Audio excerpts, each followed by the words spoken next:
Tengo conmigo a Alberto Figueroa. Muchos de vosotros lo conoceréis seguramente por su larguísima trayectoria profesional como abogado. Tuvo una experiencia política también prolongada, aunque juvenil, digamos, que abandonó luego para dedicarse al ejercicio de la profesión, tanto en la esfera pública como en la privada. Ha sido letrado mayor del Parlamento Vasco, ha ejercido también labores de docencia en la UNED de Vergara, dirigiendo cursos también en la Universidad Internacional Méndez Pelayo, y en otro tipo de cursos, incluso en jornadas de trabajo internacionales. Y bueno, es un hombre que tiene un recorrido largo, por tanto, en el aspecto de formación y docente.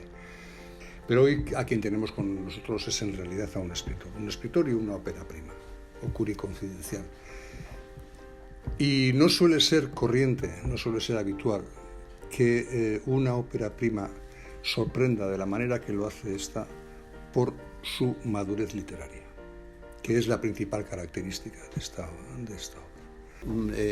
Hay que pensar que el título puede ser hasta un poco contradictorio, porque si estamos hablando de Ocurri Confidencial, lo que estamos hablando, cuando las confidencias se escriben, ya dejan de ser confidencias. Entonces, lo que estamos es, como digo, incurriendo en una cierta contradicción en los términos.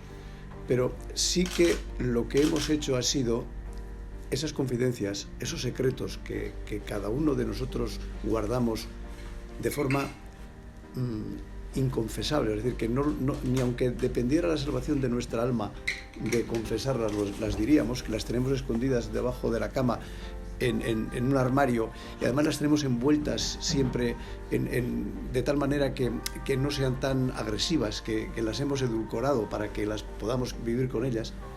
Esas confidencias que son extraídas de la realidad, son historias reales, pero historias reales en las cuales se mezcla la realidad con la ficción, pero la ficción también es una realidad potencial. En definitiva, todo es real, incluida la propia ficción que se utiliza. Pero yo creo que hemos hecho un poco en el libro, he tratado en el libro de escribir esas historias que tienen base real, como si yo hubiera pintado sobre una pintura, es decir, que hay un lienzo que sin borrarlo he vuelto a pintar, he escrito sobre él, he pintado sobre él. Entonces, la historia que está debajo permanece, pero solamente se ve algo de esa pintura.